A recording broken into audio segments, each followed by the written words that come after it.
चंद्रशेखर भैया मैं मायावती को वोट देता है, देता हूँ, मरूंगा चाहे मेरे प्राण भी निकल जाओ, चाहे तुम्हारे सामने झंडा भी बोला कमल मेरा।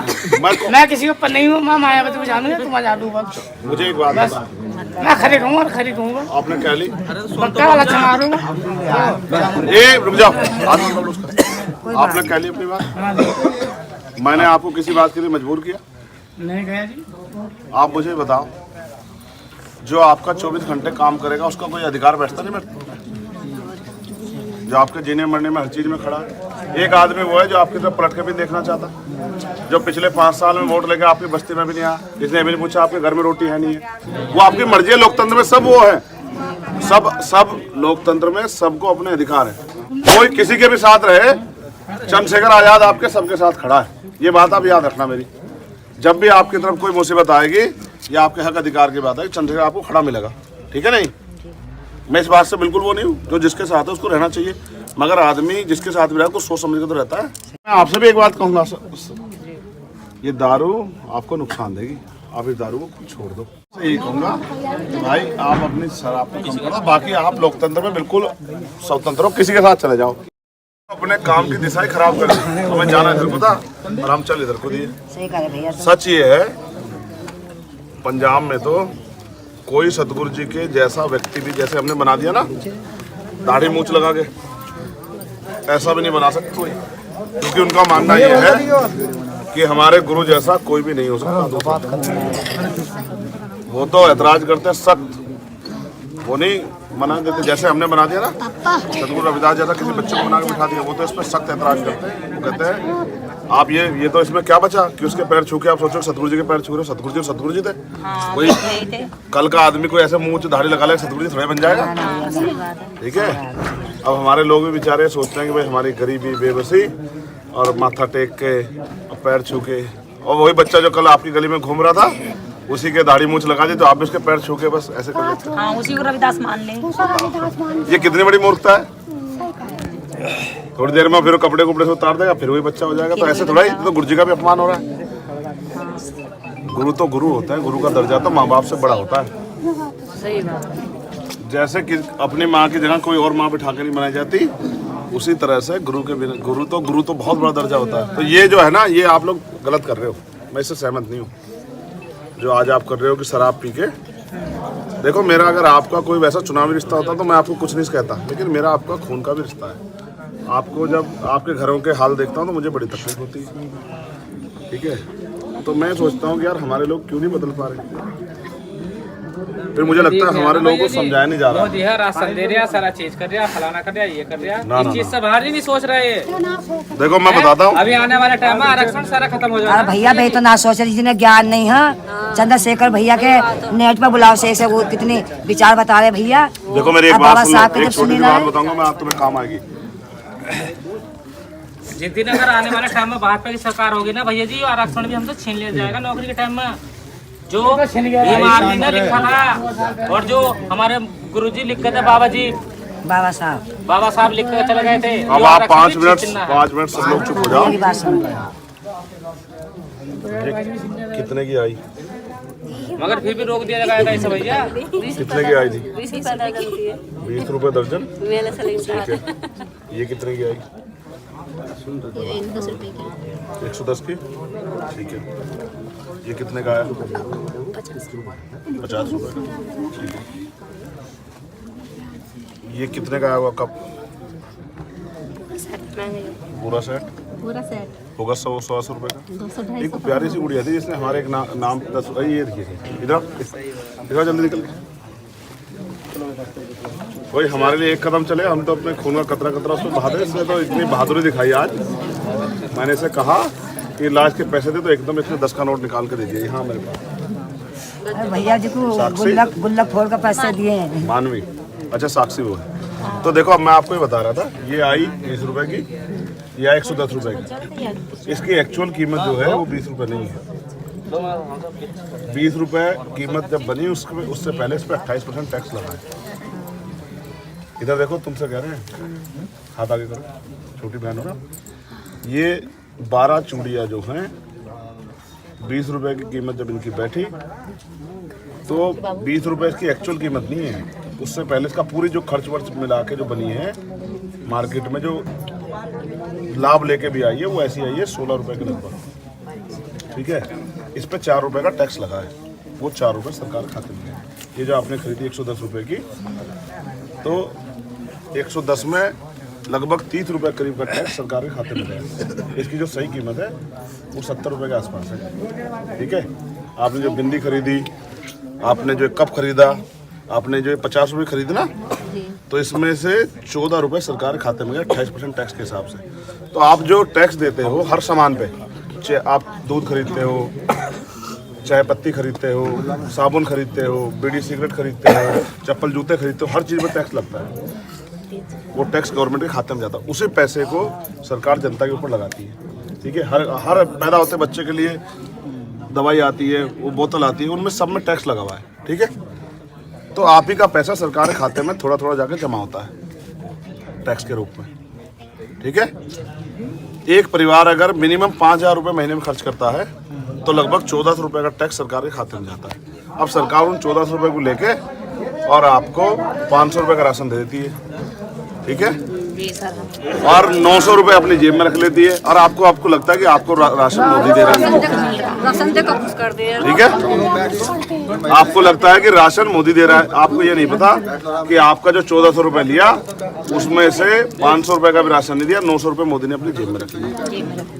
तो जब आपको पता ही नहीं, अब आपको सोचो, आपको नहीं पता मानवी की ये पेन आपका है, तो ये इसको मैं लेके कुछ ही करता फिर, लेकिन जब आपको पता लगे पेन तो मेरा है, तो आप उससे कहोगे ना भैया मेरा पेन दे दो, कहोगे ना। तो जब आपको पता ही नहीं कि आप मोदी की तरह आपके कितने पैसे हैं, तो आप क्या कहते हैं? आपको तो लग रहा मोदी हमें दे रहा है, मोदी तो दे रहा 5 किलो राशन, और जब चंद्रशेखर कुर्सी बैठेगा तो देगा 50 किलो राशन। कितना? 50 किलो राशन। 50 राशन तो बहुत छोटी बात है। इनको पढ़ने की आज़ादी, खूब पढ़े, डॉक्टर इंजीनियर IAS IPS बने, इनको आगे बढ़ने की आज़ादी, सुरक्षा की गारंटी, और तो और घर में कुटीर उद्योग लगा के माँ बहनों को घर पे रोजगार, जो खेत में घास खोद के लाके दूध ना, वो पशु ना पालने पड़े, घर चलाने के लिए किसी के खेतों में दूरी ना करनी पड़े। ये सारे काम ठीक हो सकते हैं। जैसे हमने उनको कुर्सी बिठाया, हम अपने वाले को भी कुर्सी बिठाए। ठीक है, अब वो एक कहावत है, आपने सुनी होगी, अपना हमारे छाँव में गिरे बगाना हमारे धूप में। तो हम उन पे तो भरोसा करते हैं, अपने भरोसा नहीं करते। हम ये सोचते हैं भाई वो बहुत पढ़े लिखे, क्या पढ़े लिखे हमारे मुकाबले, उसकी तो डिग्री भी नहीं मिली मोदी की, कुछ नहीं है, कुछ नहीं है। तो आप सब लोग भी ये पहले तो भ्रम निकालो कि कोई हमें कुछ दे रहा है। सच तो ये है कि अगर आप मेहनत मजदूरी नहीं करोगे तो आपको कोई कुछ नहीं देगा, और ये एक वोट का अधिकार है जिसकी वजह से वो राशन मिल रहा है। अगर ये वोट का अधिकार चला गया ना, तो आप राशन तो छोड़ दूर आपकी खाल ताड़ लेंगे सरकार के लोग। ठीक है, अगर आपका बिल ना जाए तो सरकार वाले ये आके बिजली विभाग वाले लोग कनेक्शन काटते नहीं काटते। ठीक है, आप कितने पैसे का बिल आता है सामान्यता बताओ भाई? देखो 300-400 रुपए का बिल आ रहा, पहले 120 रुपए का बिल आता था, पहले 350 रुपए का था सिलेंडर, अब आ रहा 1150 रुपए का। 1000 का भी 900 रुपए बिल आता। ठीक है, तो 1100 का, तो 800 रुपए चुपचाप मोदी जी जेब में पिजा रहे। और आपको राशन, आप सोच रहे राशन मोदी दे रहा, मोदी कहीं तो ला रहा है, मोदी कोई मेहनत मजदूरी कर रहा है आपके मित्र। मोदी का तो खेती है, मोदी खेत में काट रहा, खेत में तो हम काट रहे, पसीना तो हमारा बह रहा, मगर हम सोच रहे मोदी दे रहा हमें। तो आप जब तक आप शांत रहे भाई, ये देखो भैया की बात सुनो चंद्रशेखर की। अगर आप में खुद में कमी ना हो तभी आप दूसरे को उंगली उठा सको। सही बात है। तो जब आप आज दारू का आनंद लेकर घूम रहे ना, शांत रहो, शांत। अगर जयंती पे भी आप अपने पर काबू नहीं रख सकते, 365 दिन में 2 दिन भी, फिर थारे पर मुझे गर्व नहीं है, थारे पर मुझे लाज आ रही है। आज ये बहन बेटियां वहाँ शोभा यात्रा में बाहर निकली, कोई इनकी तरफ उंगली ना उठा दे, कोई इनको बेना कह दे, ये आपकी सबकी जिम्मेदारी है, लेकिन आप तो दारू पी के मस्त होकर घूम रहे भाई। बहन बेटे की कहाँ से चौकसी करेंगे, कहाँ से देखभाल करेंगे? अगर पहरेदार दारू पी के खड़ा हो जाएगा तो फिर चोरी होगी नहीं होगी, बताओ बहनों? तो भाई समाज के पहरेदार तो आप ही हो, और आप दारू पी के नाचते फिर रहे भाई, फिर कहाँ होगा पहरा? फिर तो नुकसान ही होगा। ठीक है, इसलिए मैं आपको कह रहा हूँ, मैं आज से आप नाराज हूँ आपस से, मैं आज मैं बिल्कुल नहीं कहना, मैं झूठ नहीं कहता कि भाई आप दारू पे घूमो और मैं कहूँ बहुत बढ़िया काम हो रहा, ना सही है जी, सही है। मैं तो सच को सच कह सकूँ। आपने मुझे हलवा खुआ, बहुत बढ़िया बात, इस हलवे से मेरा गला भी पड़ गया। ये मैंने भी रखी है। कौन बुला बताओ भाई, कहो भाई, कहो भाई की भी नहीं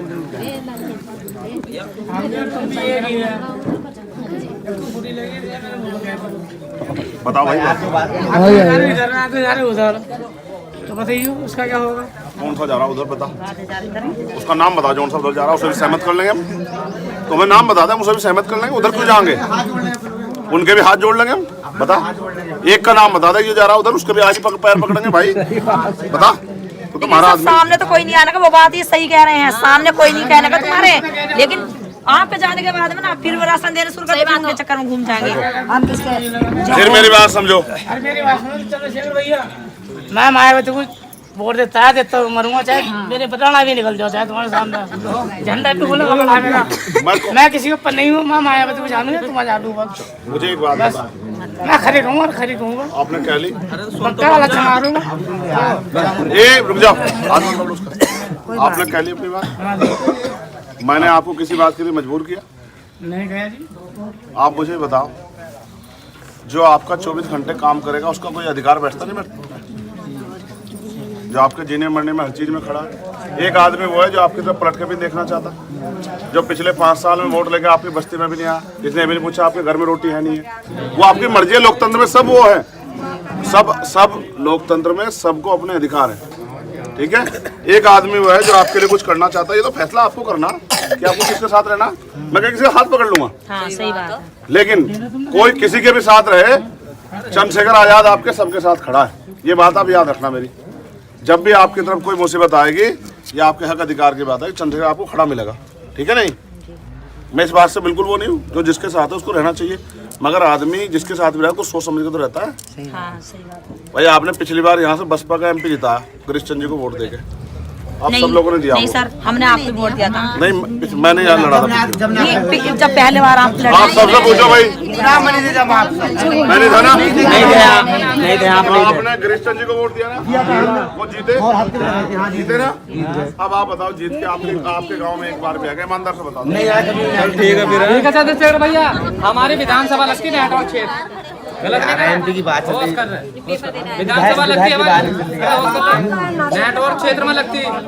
हमारे किसी बड़े बुजुर्ग कोई शिकायत लेकर विधानसभा गए, ठीक है, यही नेटवर्क सभा, ठीक है। पता उसने क्या दिया, कौन सा गाँव से कुकड़े सा, भैया हम ना तुम्हें जानते कुकड़े सा कौन है, ठीक है ना। अब ये बताओ, बड़े बुजुर्ग अगर हमसे कह रहा है बेटा मोहर ही लगा दे, हमने तो पापा तुम्हारे कहने से मोहर लगा दी, और जब पापा तुम शिकायत लेकर हो गए तो वो काम क्यों नहीं होया। तो ये इस बात को नहीं, इसी बात को तो हम सोच रहे हैं, मगर आने वाली जो पीढ़ी है ना, वो इस चीज को नहीं सोच पा रही कि हम क्या कहना चाह रहे हैं, क्या नहीं कह रहे हैं। ये महिला भाई, आप ये बताओ, जो नौजवान लोग खड़े हो, क्या तेज हो जाएगी, एक बार सुनो, बताओ। एक कहावत है बिल्कुल बहुत बढ़िया, अजमाए हुए को अजमाओगे तो वही मिलेगा जो मिलता है। अगर आप अजमाए हुए को अजमाना चाहते हो, आपको अधिकार है, और अगर आप मुझे मौका देना चाहते हो, ये भी आप पे अधिकार है। सही बात। भाई कोई किसी का हाथ तो नहीं पकड़ सकता। लेकिन मैं आपसे भी एक बात कहूंगा, ये दारू आपको नुकसान देगी, आप इस दारू को छोड़ दो। देखो इसलिए बता रहा हूँ क्योंकि एक सच बात बता रहा हूँ। देखो, अगर आप बीमार होगे ना, तो आपके बीवी भी होंगे, बच्चे भी होंगे, उन्हें नहीं कोई पूछने का। अगर आप बीमार पड़ गए तो वो किसके तक कर्ज लेकर आओगे, किसके आगे नाक रगड़ेंगे, क्या बेचेंगे, ये आपके इलाज का तक आपको नहीं पता लगने का। आप तो मौज काट रहे इस बात को दारू पी, आप सोच रहे हैं आपको कुछ नहीं जा रहा। ये जहर तो है ही नहीं है, जहर है नहीं है, तो ये इसको अंदर अंदर मार रहा है ना, तो इसके बच्चों क्या होगा ये बताओ मुझे। जब ये बीमार हो जाए कौन खड़ा होगा इसके साथ। आयुष्मान कार्ड लगा देंगे, 5 लाख तक का इलाज करवा देंगे, ठीक है। तो आपको, आप मेरे भाई तो हो, तो मैं आपसे यही कहूँगा कि भाई आप अपनी शराब को कम करो, बाकी आप लोकतंत्र में बिल्कुल स्वतंत्र हो, किसी के साथ चले जाओ, किसी साथ। और जब भी आप पे मुसीबत आए, कोई हाल तो आए ना, अगर आई तो चंद्रशेखर आपके साथ खड़ा कर, खत्म हो गया। ये मेरा फर्ज है, मैं आप अपना फर्ज अदा कर लो। चाय भी ठंडी हो गई, चाय। मैं जब इनको शराब पीने वालों को कहता हूँ ना, छोड़ने के लिए इनको बहुत बुरी लगती है, बहुत बुरी लगती है इनको। ऐसा लगता है जैसे मैंने इनकी जेब काट ली हो, इन्हें बहुत बुरी लगती है। हाँ, अरे इन्हें तो कल को फिर पी लगा। हाँ, इन्हें बहुत बुरी लगती है। अगर मैं इनको समझाने सुधारने के लिए कहता, बाबा साहब ने अपने 4 बच्चे कुर्बान कर दिए, तब जाके ये दारू पीकर घूम रहे। ये सर झुकाकर खड़े रहते ताकतवर लोग आगे। ये बाबा साहब की देन थी कि आज ये कपड़े पहनने का मौका मिला, बच्चों को पढ़ने लिखने का मौका मिल गया सर। कुर्बान कर दी उन्होंने, हमारा पता ही। और बाबा साहब कहेंगे ना शराब पी जाकर नहीं सर, मैं आपकी वीडियो देखती हूँ और यही आपकी सही बात है सारी। मैं सीख आप समझे, राशन कौन दे रहा है? मोदी नहीं दे रहा, मोदी ना दे आपका ही पैसे से राशन मिल रहा है। इतना दंगा छूट रहा है और मार हो रहा है रातों ठीक है, हाँ, तो ये बात आपको बतानी जरूरी थी। अब मुझे दे दो इजाजत, क्योंकि मुझे और भी काम जाना। साथियों, जैसा कि आपको पता है, बी मिशन टीवी हमेशा ग्राउंड जीरो की रिपोर्ट आपके बीच रखता है। अगर आपको हमारा काम पसंद आता है तो बी मिशन टीवी को आर्थिक मदद करें, जिससे कि हम यूं ही निरंतर ग्राउंड लेवल पर काम करते रहें। स्क्रीन पर दिख रहे QR कोड को स्कैन करें और अपने दान की राशि बी मिशन टीवी के खाते में भेजें। QR कोड के अलावा आप हमारी UPI ID bmissiontv@ybl पर भी मदद भेज सकते हैं। जय भीम।